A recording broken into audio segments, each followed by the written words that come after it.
I understand the misgivings somebody might have about businesses forming monopolies in a pure free market.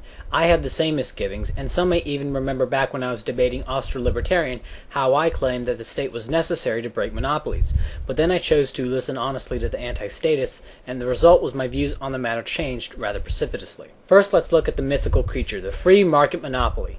Here's the supply and demand curve for widgets, people buying widgets, people selling widgets, raising prices and losing customers to other businesses, lowering prices and losing money off the low price, until a going rate for widgets is reached. This is equilibrium, and this area here is the revenue that the producer makes, price times quantity.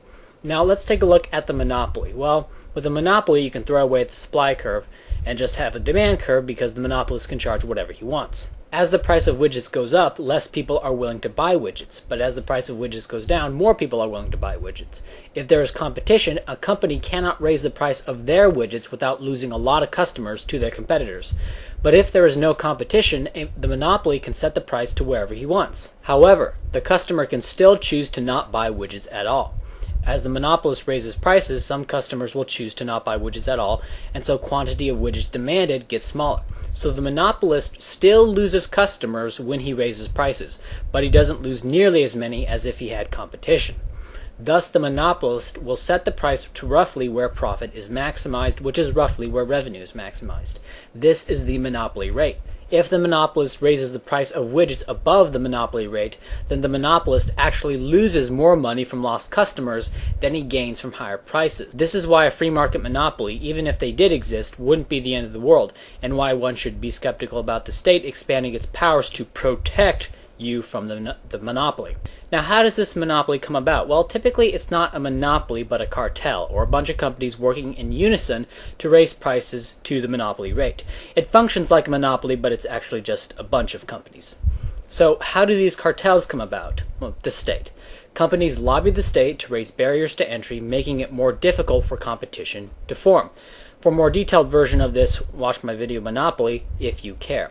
This allows the cartel to raise prices, causing them to lose some customers, but more than make up for it from the increase in price. Sometimes the barriers to entry are so strong that the cartel can charge right at the monopoly rate, but typically it's somewhere between the monopoly and free market equilibrium rate. If the cartel charges too much for a service, even if there are state-enforced barriers to entry, then the profit incentive can be so high that other companies can break through the barriers and compete. This is the importance of profits as an attractive force. If there are killer profits in an industry, that attracts competition.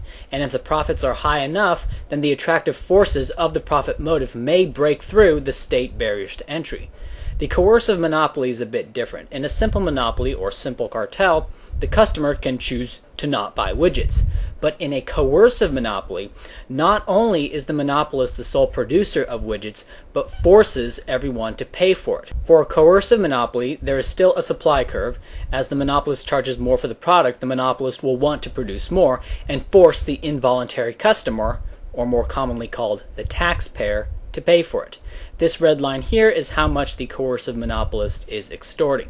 Theoretically, the coercive monopolist, or more commonly called the state, could go on forever. And this is where our little lines here reach the limit of their usefulness. If the state extorts too much, there is revolution. And perhaps we could draw another line and say if when supply crosses that line, then there is revolution, but that's not necessary. Ironically, the high prices of state services that result from them being a coercive monopoly is often used as justification for state provision.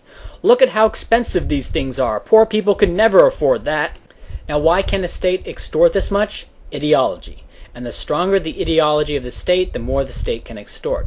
So to limit the extortion, one must limit the ideology of the state. And to eliminate this extortion, one must eliminate the ideology of the state.